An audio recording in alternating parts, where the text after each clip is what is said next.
அவர்களிடத்திலிருந்தே question வருகிறது என்று சொன்னால் இன்றைக்கு சுன்னத்துல் ஜமாத்துடைய மக்கள் மட்டுமல்ல, தௌஹீத்வாதிகள்கிட்டயே விழிப்புணர்வு ஏற்பட்டாமே. தௌஹீத்வாதி அவங்க சொல்றாங்க, அவங்க அணி அவர்களிடத்திலிருந்தே விழிப்புணர்வு பெற்று அவர்களே இந்த அஹ்லு சுன்னத்துல் ஜமாத்தின் பக்கம் திரும்பிக் கொண்டிருக்கிறார்கள். இதற்கு விழிப்புணர்வே காரணம் என்று நான் கூறி, விழிப்புணர்வே என்ற தலைப்பும் நிச்சயம் நம்முடைய நடுவர் இன்ஷா அல்லாஹ் வழங்க இருக்கிறார் என்று கூறி வாய்ப்புக்கு நன்றி கூறி அமைகிறேன். நன்றி. வாஹிரு தவானா அல்ஹம்துலில்லாஹி ரப்பில் ஆலமீன்.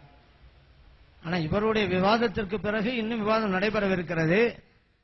இப்ப சொன்னார், இந்த மாவட்ட அப்படிங்கறதுல காலத்துக்கு போட்டனால மாவாட்ட அப்படின்னு வந்துருச்சுன்னு சொல்லி. இப்படிதான் சில பேர் போடுற இடத்துக்கு போட மாட்டாங்க, போடக்கூடாததுக்கு போட்டுருவாங்க. ஆசிரியர் பையனை கூப்பிட்டு நொண்டி அப்படி எழுதுறான் அப்படின்றாரு. அவன் அங்கேருந்து போய் நெண்டின்னு எழுதினான். ஏன்டா நெண்டின்னு எழுதின? அவன் சொன்னா நொண்டிக்கு தான் காலிலே சார் அப்படின்னு. அவன் அதனால நெண்டின்னு எழுதினான்.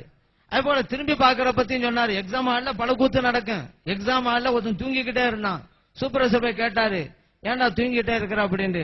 இல்ல சார், வீட்டுல இருந்து புறப்படும் போது எங்க அத்தா சொன்னாங்க, ஒரு கேள்விக்கு பதில் தெரியலன்னு முடிச்சுக்கிட்டு இருக்காது அப்படின்னாங்க. அதான் பண்ண தூங்கிட்டே இருக்கிறான் அப்படின்னா. இப்படி தப்பு தப்பா வழங்குவாங்கன்னு வச்சுக்கிறேங்க. ஆனா ஒரு அழகான ஒரு விஷயம் சொன்னாரு. மாற்று சமயத்து சகோதரர் கூட சுன்ன ஜமாத்தினர் என்றால் யார் என்பதை புரிந்து வைத்திருக்கிறார்கள். அண்மையில் வந்தது இந்தியா டுடே பத்திரிகையில. அவர்கள் எல்லாம் அமைதியானவர்கள், மனித நேயத்தை மதிக்கக்கூடியவர்கள். அப்படிப்பட்டவர்கள் சுன்ன ஜமாத்திற்கு மாற்றமானவர்கள் தான் வன்முறை போக்கை கொண்டவர்கள். பாக்குறோம், பள்ளியாசல பிரச்சனை, தர்கால பிரச்சனை, கபரி இடிக்கிறது, அதை இடிக்கிறது, எல்லாம் பிரச்சனை. ஆனா சுன்ன ஜமாத்தினர்கள் அடுத்தவருடைய உணர்வை மதிக்கக்கூடியவர்கள். நாம் சொல்லவில்லை, தமிழ் உலக பத்திரிகையில் சொல்லிக் கொண்டிருக்கின்றன. வரலாற்று பதிவு என்பதை நினைவிலே வையுங்கள். அடுத்ததாக வஹாபிகளின் சுயநலமே என்கிற அணியை சார்ந்த மௌலவி அப்துல் மாலிக் சராஜி ஹலரத் அவர்களை அழைக்கிறேன். அரவேறு சுன்னத்து வல் ஜமாத் மஸ்ஜித் மதரசா பரிபாலன சபை நீலகிரி ஜும்மாவுடைய வசூலாக 500 ரூபாய் வழங்கியிருக்கிறார்கள். அடுத்து கோத்தகிரி சுன்னத் ஜமாத் பள்ளிவாசலுடைய ஜும்மா வசூலாக ரூபாய் 1500 வழங்கியிருக்கிறார்கள். அவர்களுக்கு மிக்க நன்றியை தெரிவித்துக் கொள்வதோடு அவர் எல்லோர் வளமும் பற்று நலமுடன் வாழ துஆ செய்கிறோம். அஸ்ஸலாமு அலைக்கும். அஸ்ஸலாமு அலைக்கும் வரஹ்மத்துல்லாஹி வபரகாத்துஹு. கண்ணியத்திற்கும் மரியாதைக்கும் உரிய மூமின்களே, ரமையான நடுவர் அவர்களே, இந்த போலி தௌஹீது ஜமாத் தமிழகத்தில் அடையாளம் காணப்பட்டு வேறறுக்கப்பட்டு அதனுடைய அடையாளம் இல்லாமல் மக்கள் மன்றத்தில் இருந்து ஆக்கச் செய்தது அவர்களுடைய சுயநலம்தான் என்பதை மீண்டும் வலியுறுத்துகிறோம். தமிழகத்தில் எல்லா மக்களும் ஓரளவுக்கு இறைமறையாம் குர்ஆனை படித்து மேலோட்டமாக உணர்ந்து கொள்ள வேண்டும் என்ற ஒரு அடிப்படையில் மிகப்பெரிய ஜிஹாது உழைப்பிற்கு பிறகு தமிழகத்தில் ஆகா அப்துல் ஹமீத் பாக்கவி ரஹ்மத்துல்லாஹி அலைஹி அன்னவர்கள் தமிழ் தர்ஜுமாவை தந்தார்கள். அந்த மூலத்தை வைத்துக் கொண்டுதான் இன்றைக்கு தமிழகத்தில் பலரும் புது புது தர்ஜுமாக்களை தந்து கொண்டிருக்கிறார்கள். அதிலே இந்த போலி தௌஹீதுவாதிகள் எதைத்தான் விட்டார்கள் என்ற சித்தாந்தத்தில் குர்ஆனுடைய மொழியாக்கத்தில் எங்கெல்லாம் அவனுக்கு கீழ்ப்பாக்கம் என்று தோன்றுகிறதோ அந்த கருத்துக்களை எல்லாம் சொருகி இருக்கிறான். இதை நான் சொல்லவில்லை. தமிழகத்தில் எத்தனை இயக்கங்கள் இருக்கிறதோ இயக்கத்தார்கள் தன்னுடைய இயக்க தொண்டர்களுக்கு கூட்டம் போட்டு இவர் எழுதியிருக்கக்கூடிய குர்ஆன் முழுக்க முழுக்க தவறானது என்று இன்றைக்கு போதித்துக் கொண்டிருக்கிறார்கள். தமிழகத்தினுடைய மாநில ஜமாத் உலமா சபை அவர் எழுதிய குர்ஆன் முழுக்க முழுக்க அதனுடைய மொழியாக்கம் தவறானது என்றதை மக்கள் மன்றத்தில் பகிரங்கப்படுத்தியும் குர்ஆனுடைய சொல்லாடல்கள், அதாவது யாரை போலவும் நான் இருக்கக்கூடாது, யாரை போலவும் நான் இருக்கக்கூடாது என்ற தத்துவம் அவருக்கு.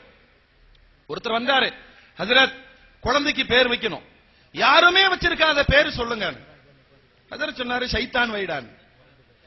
யாருமே வைக்காத பேரு தானே. இதுவரைக்கும் யாருமே செய்யாத ஒரு குழப்பத்தை நான் செய்ய வேண்டும் என்பதற்காக அல்லாஹ்வுடைய குர்ஆனில் கூட திருப்புகளை ஏற்படுத்தி அதில் தனது கருத்துக்களை நுழைத்து மாபாதக துரோக செயலை அல்லாஹ்வுக்கும் அல்லாஹ்வுடைய ரசூலுக்கும் இந்த உம்மத்திற்கும் செய்திருப்பது அவருடைய சுயநலம் என்பதை இன்றைக்கு சமுதாயம் வெள்ளிடைமடையாக உணர்ந்திருக்கிறது. அருமையானவர்களே, இன்னொன்றை சொல்லுகிறேன் நடுவர் அவர்களே, இந்த இயக்கங்கள் தொடங்கப்பட்ட காலகட்டத்தில் தமிழகம் முழுவதும் சொன்னார்கள், குர்ஆன் ஹதீஸினுடைய சத்தியத்தை நிலைநாட்டுவதற்காக நாங்கள் இந்த இயக்கங்களை தொடங்கி இருக்கிறோம். அல்லாஹ்வின் மீது ஆணையாக அரசியலுக்கு வரமாட்டோம் என்று சாபம் செய்தார்கள், சபதம் செய்தார்கள், சத்தியம் செய்தார்கள். சத்தியத்தை முறிச்சா என்ன கஃபாரா? உலமாக்களுக்கும் தெரியும், நடுவருக்கும் தெரியும்.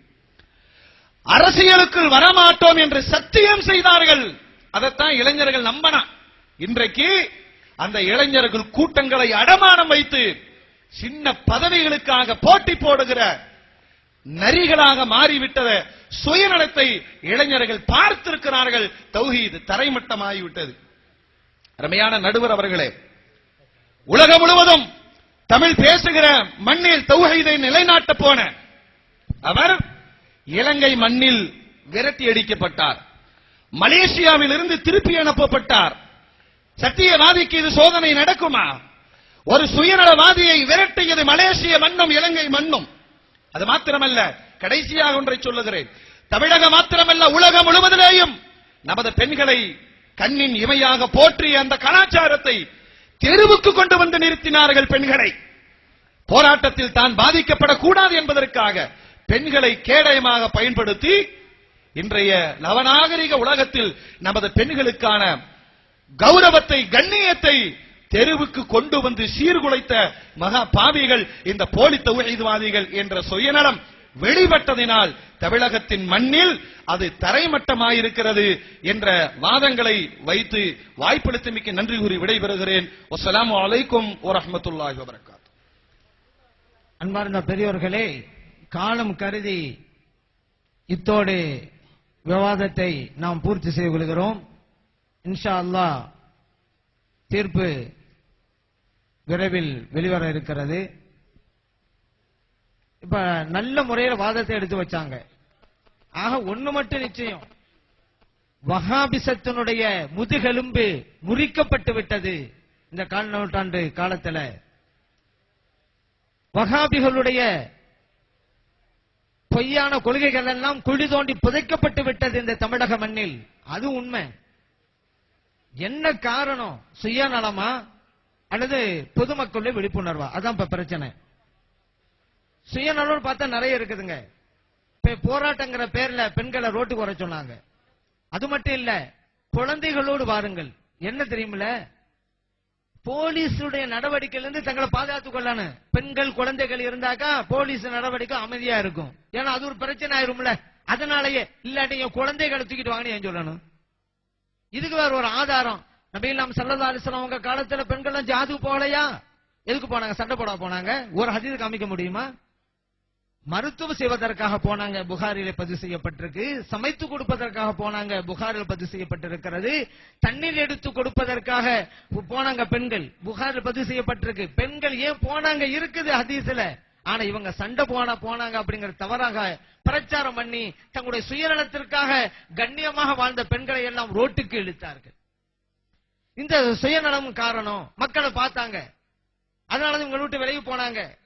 அடுத்து பள்ளிவாசலையும் பூட்டுறதுக்கு கூட இவங்க தேங்க மாட்டேங்கிறாங்க. நான் உயர்ந்தாளா அவர் வந்தாளா, எங்க அமைப்பு பெருசா அந்த அமைப்பு பெருசா, பள்ளிவாசல் பூட்டப்பட்டாலும் பரவாயில்லை, இஸ்லாத்திற்காக